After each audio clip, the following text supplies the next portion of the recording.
they were moving, there was something coming out. Don't? Yeah. The dragon.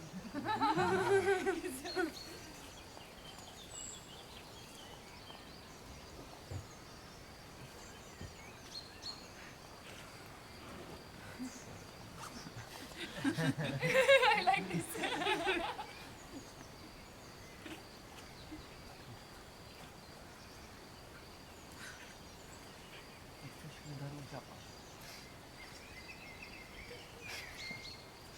I can help.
Also scratching? Yes. Okay. It's not just me.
Sorry. No, if someone else wants to. You continue like that. Okay.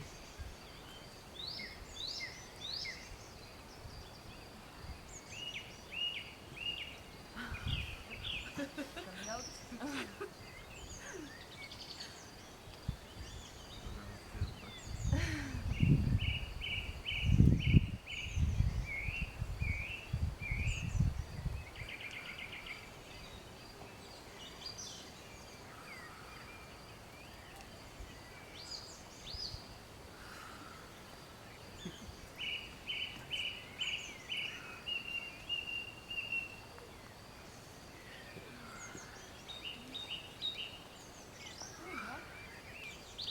Let's see.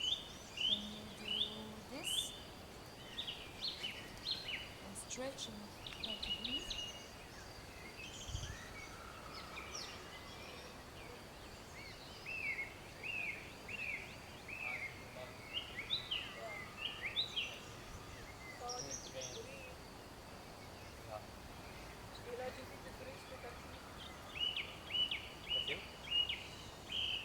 Slowly release.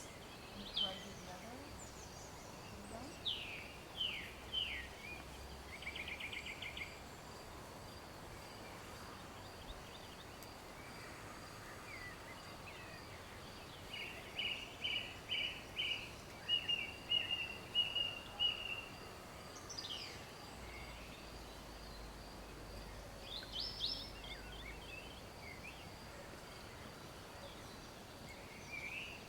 Normally we have a side to it is easier. Yes, it's so much harder the second one. Yeah. Then we use with the right hand. Hello, if you want to join the stretching circle, we are waiting for everybody to come. Okay?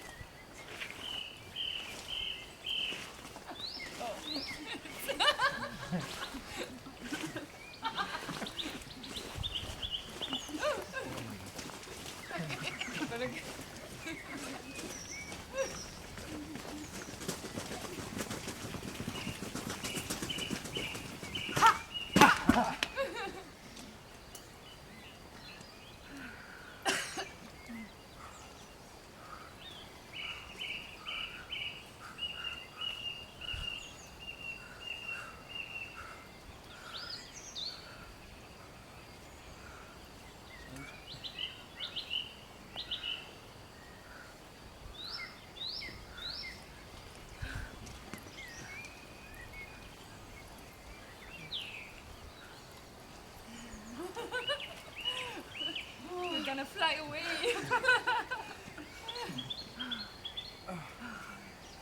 the shoulders.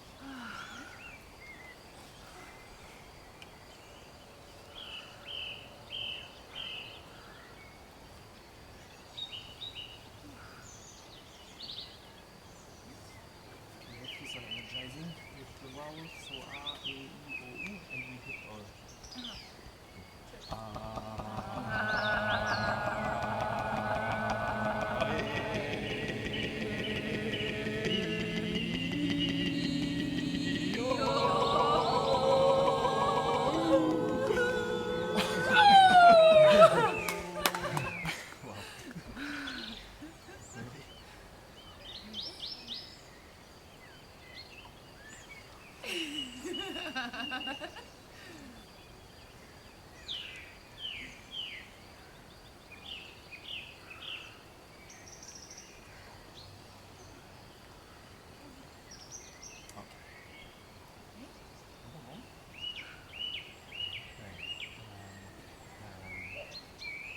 That thing. Slow.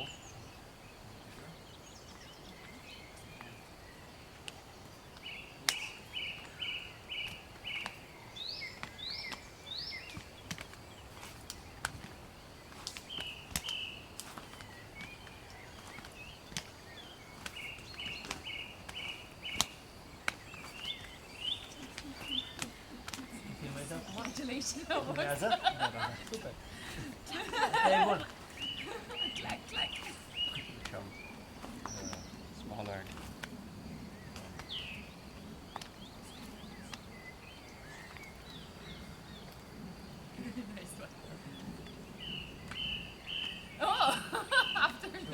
They just run. Yeah. But we don't hit that hard, right? It depends. How much you love yourself.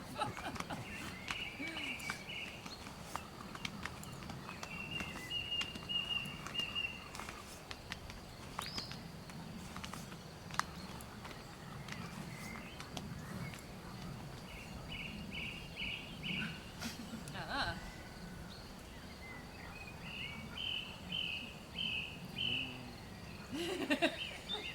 Looking for a treasure. So we're kind of fish. And now? Okay. So much coordination.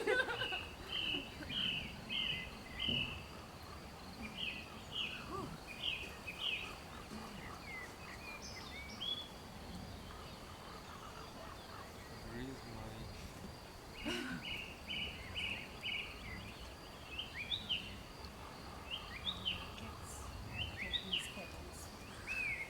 It's the creature under the ground saying. Yeah. Yeah, I told you. Ah. Lizard? Maybe one.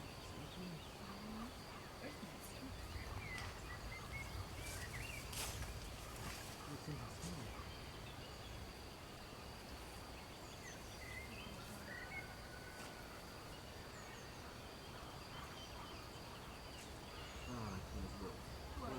Usually I should curve them. Right, they eat the roots, don't they? Ah, koropitnicy, yeah, kill that one. Kill it, it's going to spread around. You're going to have problem with it. Whoa. You don't know it? Whoa. Yeah, they're always big. So kill it. They're nasty. Yes, I've never seen anything like that. Just step on it. Aww. Oh, where is it? Ah, it's over there. Yep. That's the way to... Okay, we close Wow, the end circle. of the story. We close the circle. I will just make sacrificial killing, so it's okay. What do they do actually? They eat They roots? eat Ah. the plants. And spread around very fast. There's no way to get rid of them. We call it cricket monk. When you reach the climax, to jump to the climax could last a long time because you could have a climax of, for example, chestnut, and you have a monoculture of chestnuts. But then you need a big disturbance. Could be human, could be in the past, I don't know, big herds of animals or a big hurricane that is pouring down the forest, bringing light and then giving the possibility to start again a succession, but with a higher richness in the soil and the biodiversity. And you don't start from arid, you already have the skeleton, And to build on that, so in this actually environment, you can see the 3 stages. There was here the field, and there was the disturbance where they excavated, and so here you see the very arid first Grass hurts. colonization. the colonization phase, and then up there you can see the next stage. Shrubs.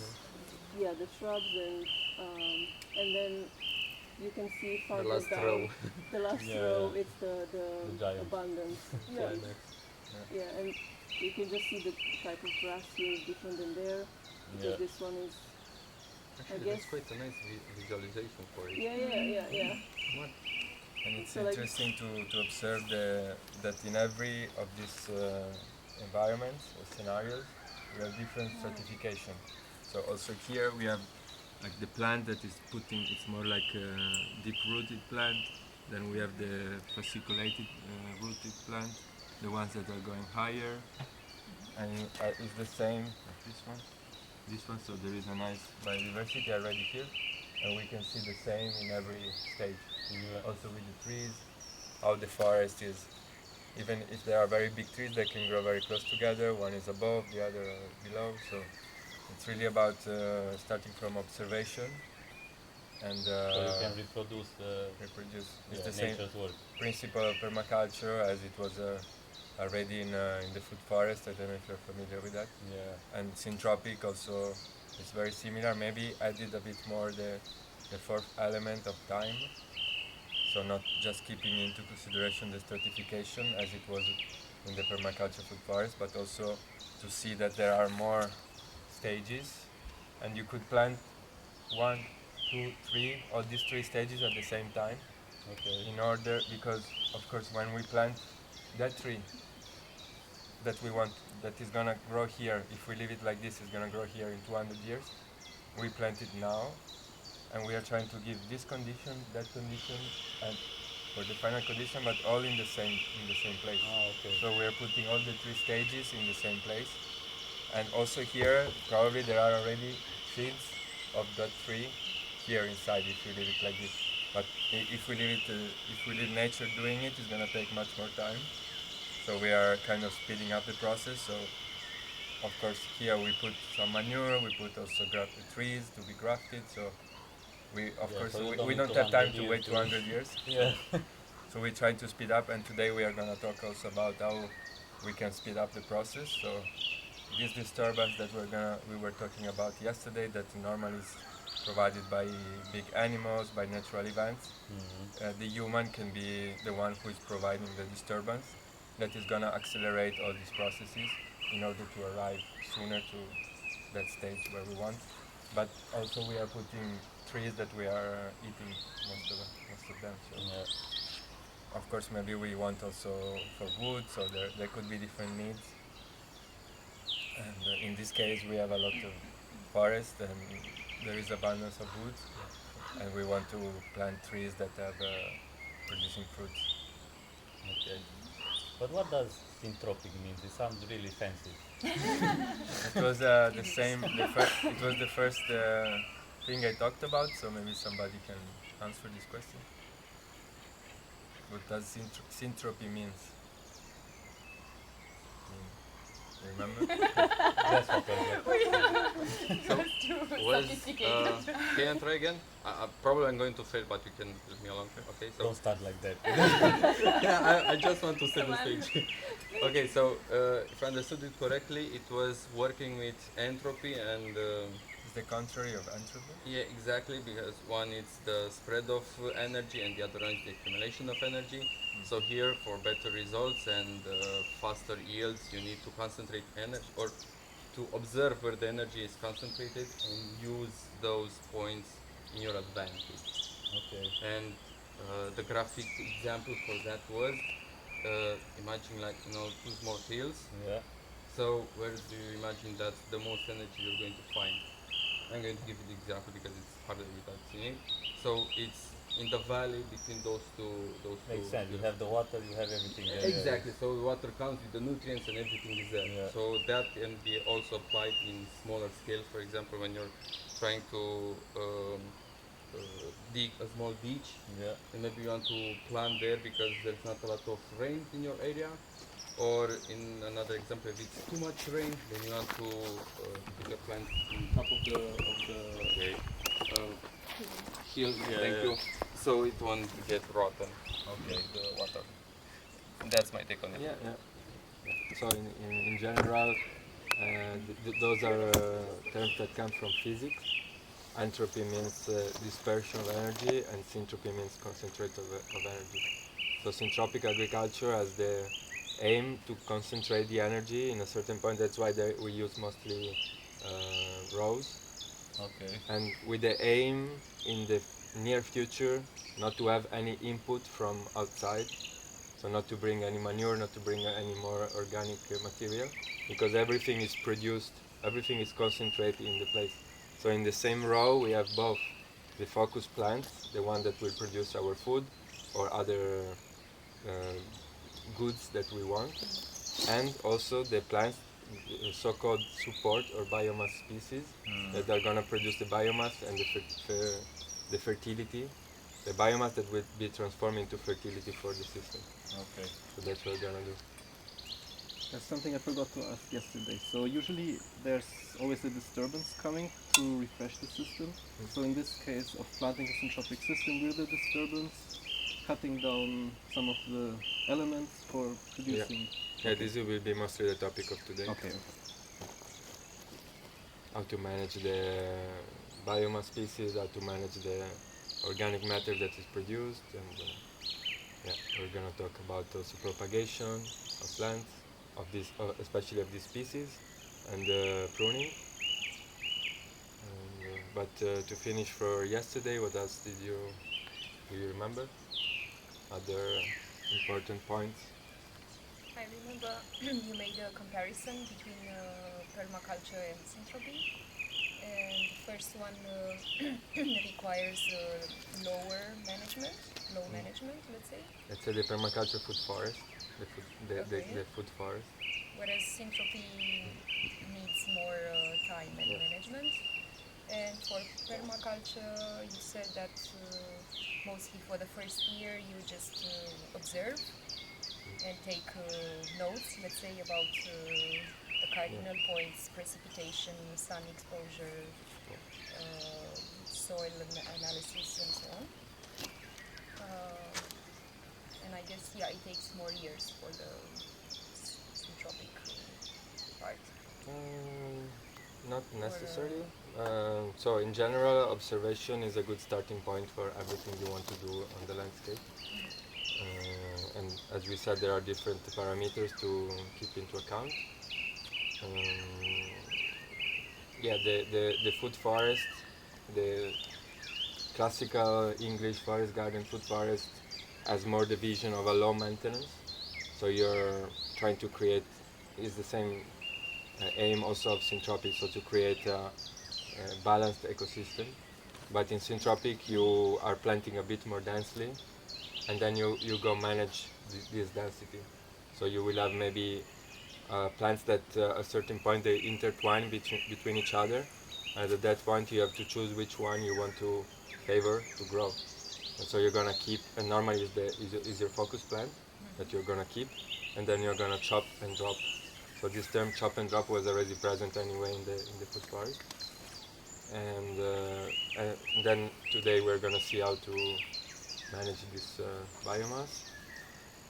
And another thing that came to my mind, maybe I didn't mention, that in general, like historically in the tropics, where it was born syntropic agriculture, there is less focus on water management, because they think that if you plant very densely, you can even plant the road that goes downhill, you won't have so much runoff, so much erosion, according to them. But in Europe, this is intertwined with permaculture, so there is often syntropic, but that is on contour or combined with the earthworks, like in this case with swales. And a very important thing of syntropic is that the most radical ones, they plant north-south all the time. So in this case, we should have planted from here down there, like this, because north is there, south is there. Not like this, we are mostly planting east, west. But yeah, so who does that? North-south? syntropic people in general, they prefer north-south and not taking care of the slope or the water management. And we are doing more like a hybrid. Why do they plant like that? Because for the exposition, for the sun, because so that we get light, it has a better light, the row would get a better light if we plant north-south. Makes sense. But you said in the European context it makes more sense to take care of slope and... There are different schools. There are still European. Everything together, because maybe we talked about different things, and it's good to have an overview. These graphics that I sent you on the WhatsApp group, there is a picture, and that is explaining also in a very nice graphical way. So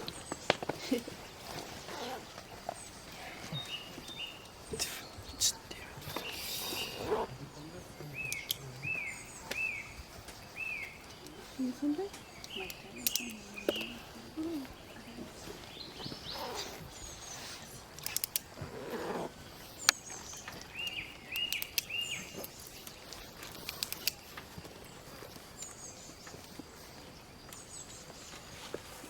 So we have 3 phases of the ecological succession.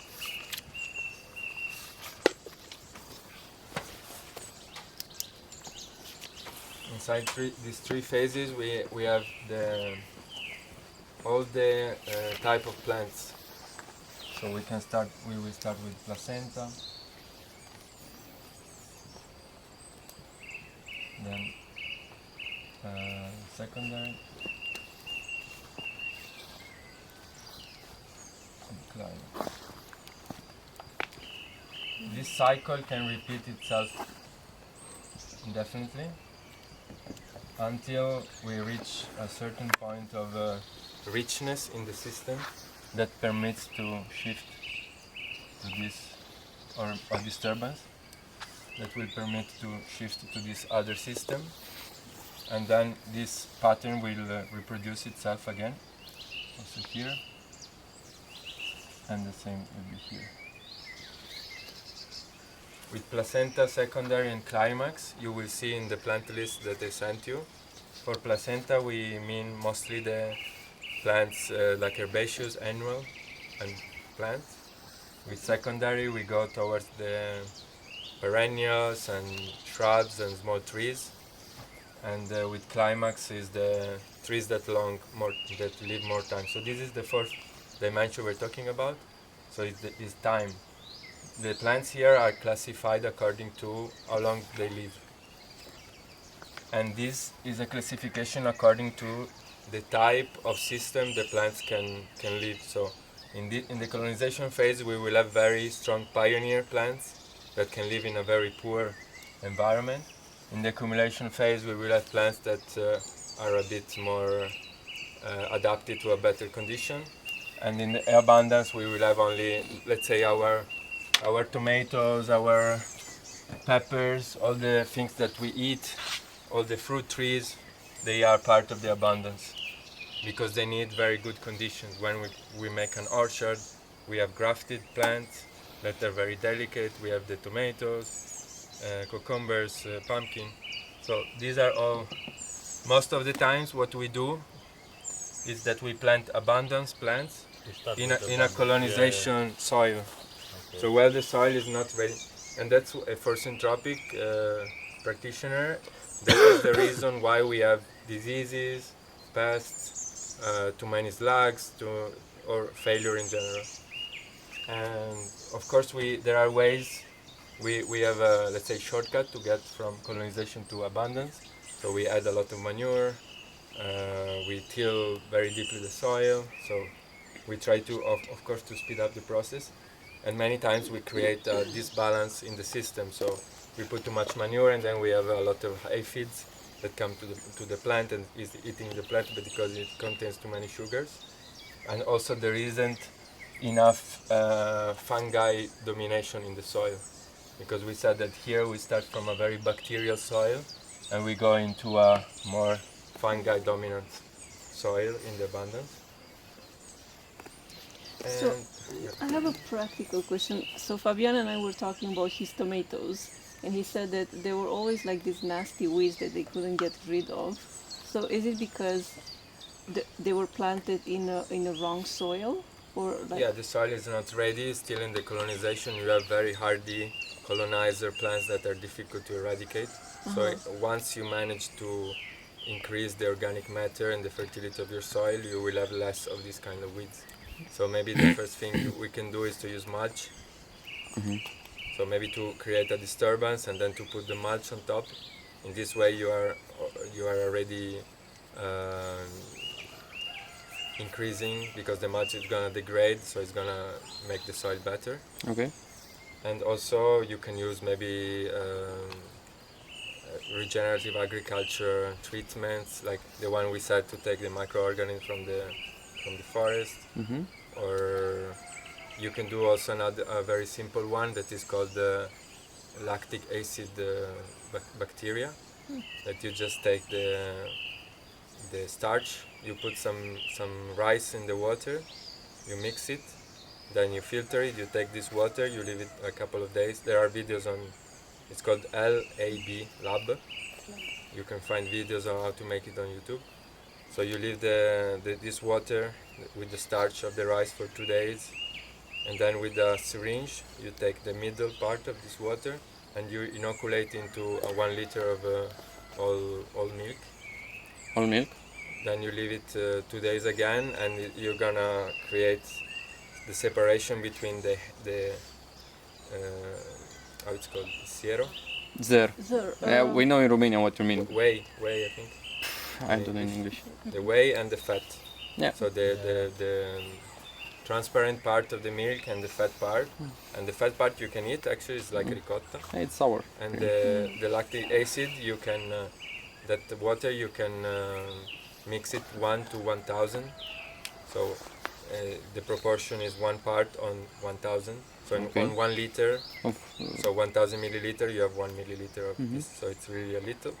And this is you can spray it on the plants. You can put also other nutrients like nettle macerate or other things. And this is gonna do the same, similar to the microorganisms of the forest. It's gonna colonize the leaves of the plants and create a protection against fungal diseases mostly and other pests.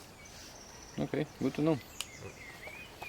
And this is gonna also, because in this phase, for example, sometimes if we put wood chips or straw, as I was saying yesterday, there could be cases where the straw or the wood chip doesn't decompose because you don't have enough microbial life. So this is helping also to digest the organic matter. Also, somewhere in the autumn, after I finished harvesting the garden, and I'm just going to leave the plants to wither for the next season, then I should put the straw, and after that apply the solution that we talked about, and leave it over the winter until spring. That everything should be already soaked into the ground. If you do the accumulator, you will have a lot of leaves basically that are colonized, like the bacteria have reproduced and the fungi have reproduced. You can work the soil as you want in a conservative way. You can put these leaves, and then you put the straw on top, and this bacteria also will colonize the soil. Also, if it's not going to be a problem if I till the soil in autumn, as I usually do, because you told us that we shouldn't use Normally till it it's so good deep. to do it at first, but the problem of the tiller is that you are creating a compaction pan, because if this is the soil you are tilling here, and then you have basically only 30 centimeters where you can plant, and then here is very compacted, so the roots cannot penetrate. So what I was suggesting was to remove these 30 centimeters by hand, and then with the fork, just aerate the second 30 centimeters. If you don't have a big surface, but it's a bit longer work. Otherwise, the best would be to have a subsoiler that is at least going down 60, 80 centimeters, and is not mixing the layers, not creating a compaction, but in reality is breaking this compaction that normally is created by plowing, by tilling.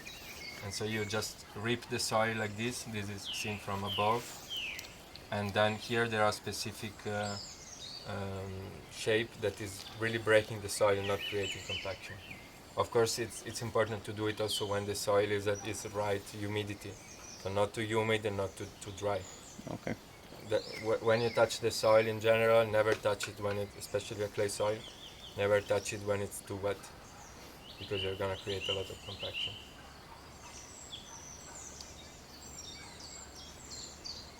Other question?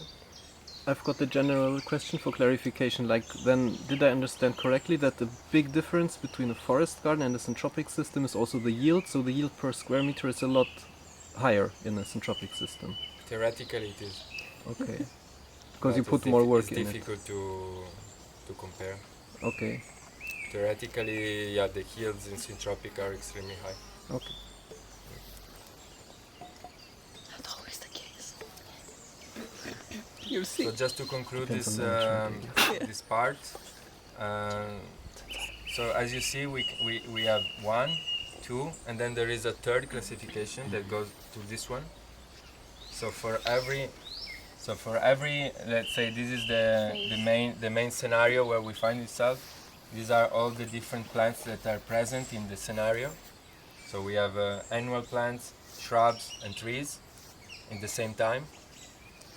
And also for placenta, for secondary, we also have all the layers. So that's why we have more classifications. So for placenta, so annual plants, I can have emergent placenta. As you will see in the plant list that I sent, the classification is between these layers, emergent, high, medium, low, and placenta secondary and climax. So for every type of plant, of every plant that has a certain life cycle, you have emergent, you have high, then of course there are also many things in between, medium, low, ground cover, and the same for secondary and the same for climax. So for example, in the placenta colonization phase, I could have a sunflower that is emergent, I could have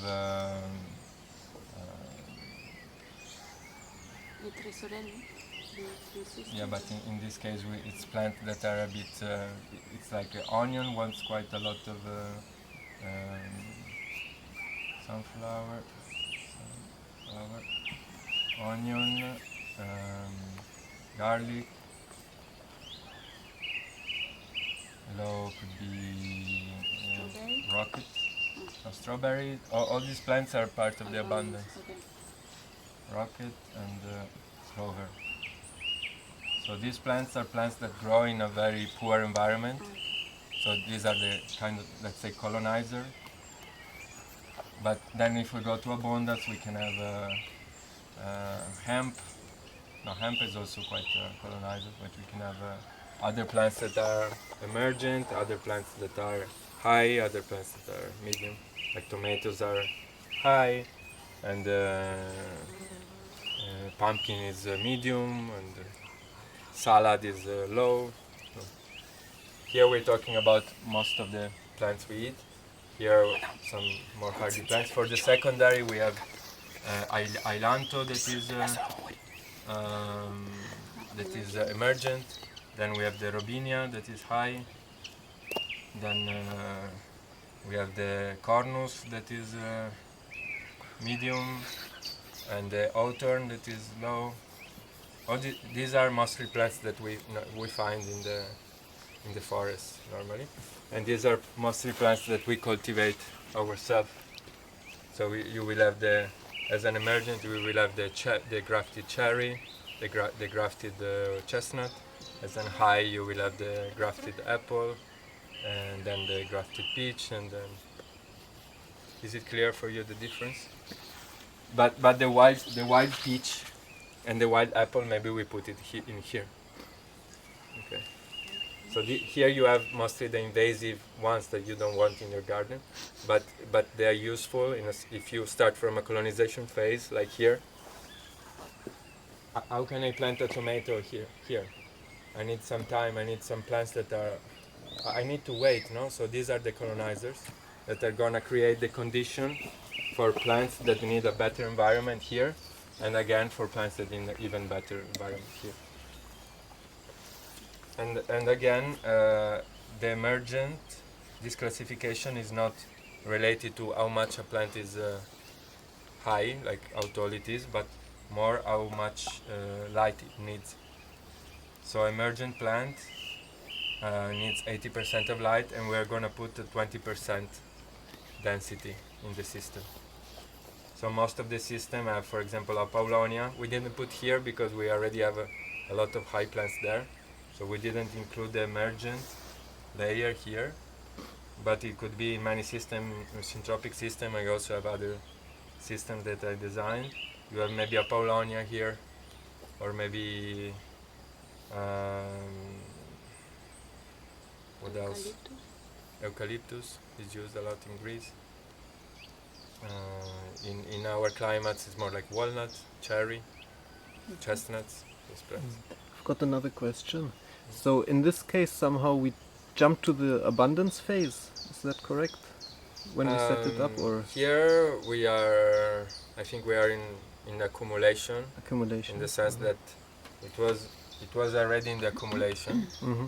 Maybe we jumped a little bit back because we made the earthworks and we mixed That's the right, soil yeah. horizons.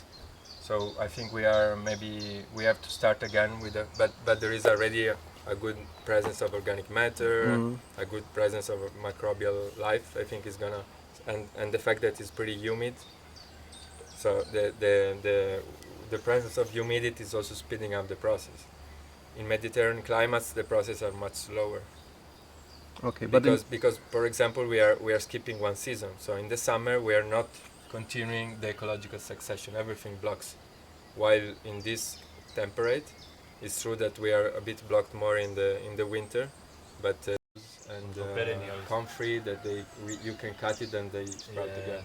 So okay. mostly dynamic accumulators that are these plants that can accumulate minerals and nutrients in their leaves, in their tissues, and then we cut them and we organize them.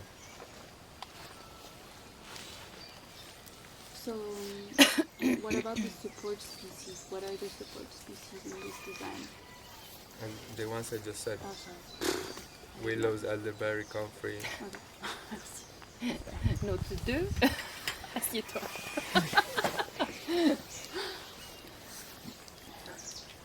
Other questions? Can you see the difference from a conventional orchard, where you would put only apples and nothing else, and then maybe spray? No? Yeah, for me it has a bigger variety from what I'm used to, because I'm used to seeing orchards that have just one type of Like a tree. monoculture. Exactly, and there's fixed distance between them, width and length, and that's it, and you focus only on that. And here you can have a small orchard in your backyard, and you can enjoy in different times of the year different yields. Yeah. So this is That's also. Yeah, we That's my really take from try that. not to leave any niche open, because this is a open window for weeds. For? Weeds. Oh, weeds. Okay. So we try to put plants that have the same function of the weeds, but that is doing also something good for us. So maybe an aromatic plant, or a plant that has a deeper root, or that is making a nicer flower. So. And we don't want to, we want to occupy all the niches, basically. And I saw here we planted oregano and thyme. peppermint. Oregano, thyme, Peppermint, mint, yeah. salt, sage. And apart from being good aromatic plants, do they also do something like with the Yeah, roots? they have they occupy, let's say, this. They spread very quickly, so they cover the soil quite quickly, but they don't grow in height. So basically, you can let the tree grow, but you're gonna cover the soil. And then when the plants will be bigger, since they mostly live with they need a lot of sun, they will leave the system.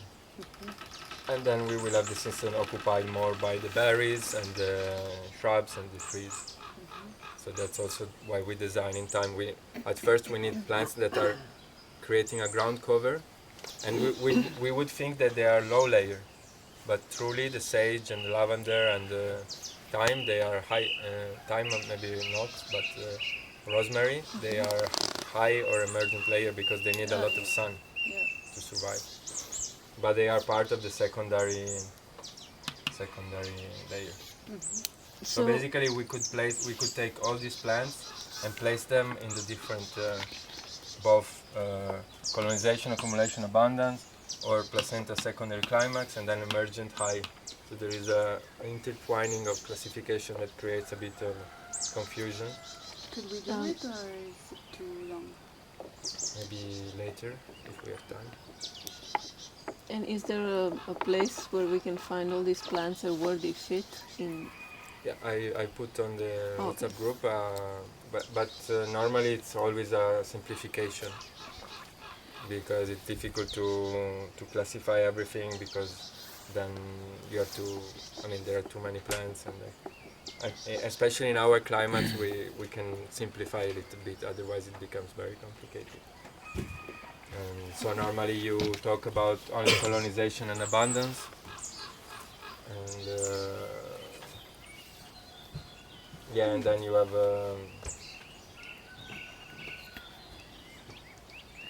you have so basically you talked about biomass species that are the ones used in colonization or support species, and the focus plants used in the abundance system. Okay. So you will see that the classification that the database that I made is only having the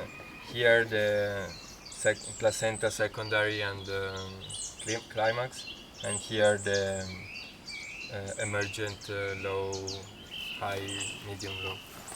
Okay. But it's important to understand the concept. How do you suggest to start implementing this system in a garden? Let's say I have an old orchard with really big fruit trees and grasses up to the chest.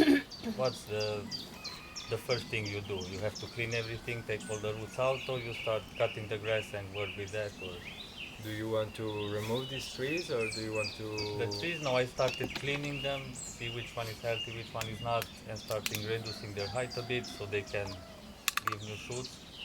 So with the trees I know how to manage, but with the land underneath, I'm not sure how, because the weeds are really, really strong and the roots are very twined together, and it's really hard to face them, in order to I mean, grow. that's your placenta colonization.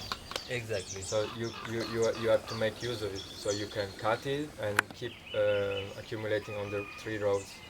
Because I started doing a bit of cleaning and putting like a thick layer of hay, and that started to be good, but because the roots are so strong of the weeds, they keep on coming out. What do you want to do in between the trees? Me, I want to grow To everything grow I vegetables. can. Yeah. So probably you could cut heavily with, maybe you need a tractor or a motor cultivator. Yeah. And you cut everything, that you accumulate the hay on the rows of the trees, and then if you can work the soil, for example, subsoiling and harrowing. Okay, so I have to do a big cleaning first, kind of. Or you keep cutting the grass and leaving the grass there, but it's taking more time. It's about how much time you want to. If you want to speed up the process, we come with a bit machine, and you sow a cover crop. Yeah, I mean, I try to find like a middle line, not to. Or you cut too much and with you leave. machine. For example, you can cut. You have this. Where is this one?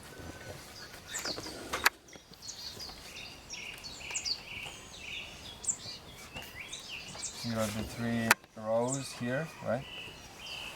That are only apples. Yeah, they're not like actual rows because they're planted like zigzag a bit, but So it's more, okay, it's not a row. But let's say that you want to, since you already have trees, you don't have so much sunlight. If you want to grow... yeah, half of the ground is clear and half is orchard, so I can mix a bit, Yeah, what I would do if I have more time, I would maybe cut everything, maybe put cardboard on where I want to grow, and then keep accumulating all the hay that I cut, keep accumulating on the cardboard for at least all the winter. Yeah, in some areas I put cardboard and I started seeing some results. Yeah, like this. And so in this way you are, and then you keep adding because the weeds anyway will come up. Or you can use a plastic tarp for doing the same. Or yeah, you come with the machine. Okay. And what I was saying yesterday, that most of the time the old trees are sending senescence information to the new trees or to the gardening plants. So it's very important to prune them. Yeah, that's Sometimes I want quite to keep them heavily. because I feel like they're the guardians of the whole land,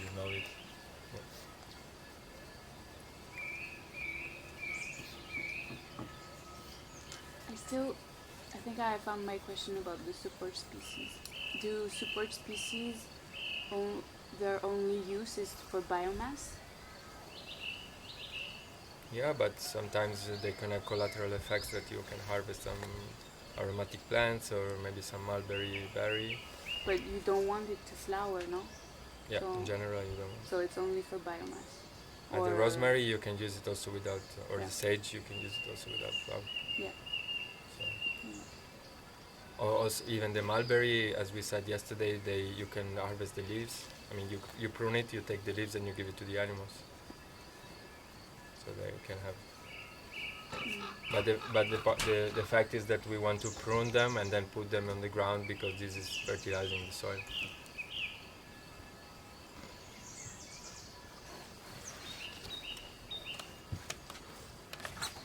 And when you prune them, you just leave them like big pieces, or Normally, helps a bit to chop them, no? you try to make maximum this big. okay.